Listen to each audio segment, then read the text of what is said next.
Overcrowding sa mga public hospital, kulang na classrooms, mass promotion kahit hindi pa nga functional literate ang isang mag-aaral. Pero maliban nga sa problema sa kalusugan at maging sa mismong edukasyon, isa pa sa malaking hamon na kinakaharap ng bansa ay ang kahirapan.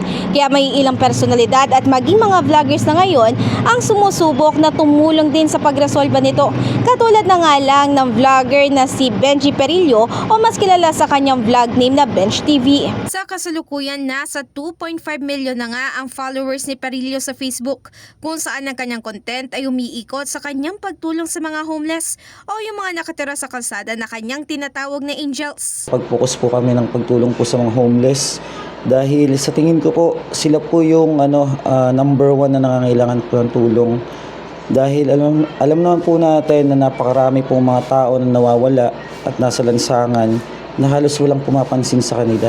Kaya po doon po kami nag-focus para tulungan po yung mga kababayan natin na mga naging taong grasa, napupunta po sa madilim na landas. Ngayon mo na yung anak mo? Anak ka tuloy na maaga. Hello! Ano pangalan mo? Ano? Ano? Ano not? Anong ano not? Nitong nakarang Webes, maalalang pinasuspinde ng DSWD ang operasyon ng care facility ni Perillo dahil sa kawalan ng license to operate.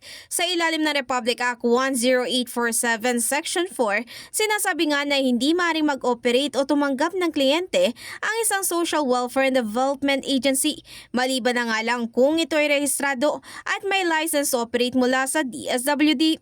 Samantala, sino mang lalabag dito ay maaaring pagmultahin o di kaya pakulong, depende nga sa magiging diskresyon ng korte. Doon po sa araw na yun, hindi ko po inaasahan na ganun po yung mangyayari. Kasi ang ano po is, ang bungad po sa amin is for makikipag po sa amin para magkaroon kami ng permit. Hindi ko po alam na mapupunta po sa ganun na kukunin po yung mga inaalagaan ko. Kaya sobrang sakit po yung naramdaman ko dahil napamahal na po sila sa amin eh.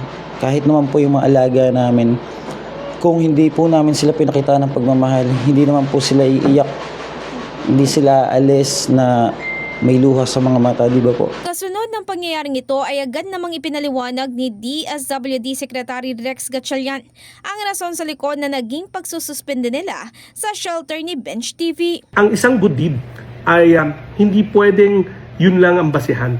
Kung gusto nating tumulong, dapat idaan rin natin sa tamang proseso.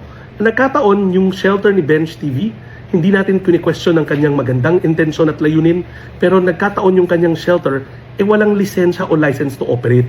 At delikado po yan. Kasi kung may mangyari doon sa shelter na yon, kami naman sa DSWD ang mananagot dahil obligasyon at trabaho ng DSWD to regulate ang ating mga tinatawag na mga social welfare and development agencies o yung kanilang mga shelter. Meron kasi tayong mga basic standards at alituntunin na hinahanap sa mga shelter para masigurado na makatao at tama ang serbisyo na ibinibigay nitong mga shelter na to. Sa ngayon, ayon kay Gatchalian, inilipat muna rin nila sa government-owned care facilities ang mga homeless o angels kung tawagin na kanilang sinama sa nakaraang inspeksyon. Samantala, handa naman daw ang grupo ni Perillo na gawin ng dapat para may pagpatuloy ang kanilang kagustuhan na tumulong sa bayan. Nung pagpunta naman po nila dito, sinabi naman po nila na i-guide kami, tulungan kami kung paano yung mga process ng pagkuha ng permit. At sana nga po, ma'am, matulungan po kami upang mapabilis at makatulong na po muli kami sa aming mga kababayan. Bago naman matapos ng tuluyan ang naging exclusive interview ng brigada kay Perillo, ay nag-iwan siya ng maikling mensahe sa kanyang mga angels na siyang napahiwalay naman sa kanya. Sana okay kayo.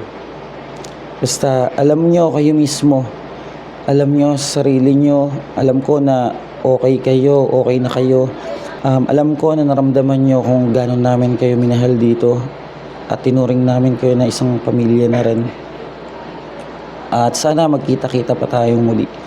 Mahal namin kayo. Well, sabi nga ni Mother Teresa, hindi lahat ay makakagawa ng dakilang bagay, pero lahat ay makakagawa ng maliliit na bagay na siyang may dakilang pagmamahal.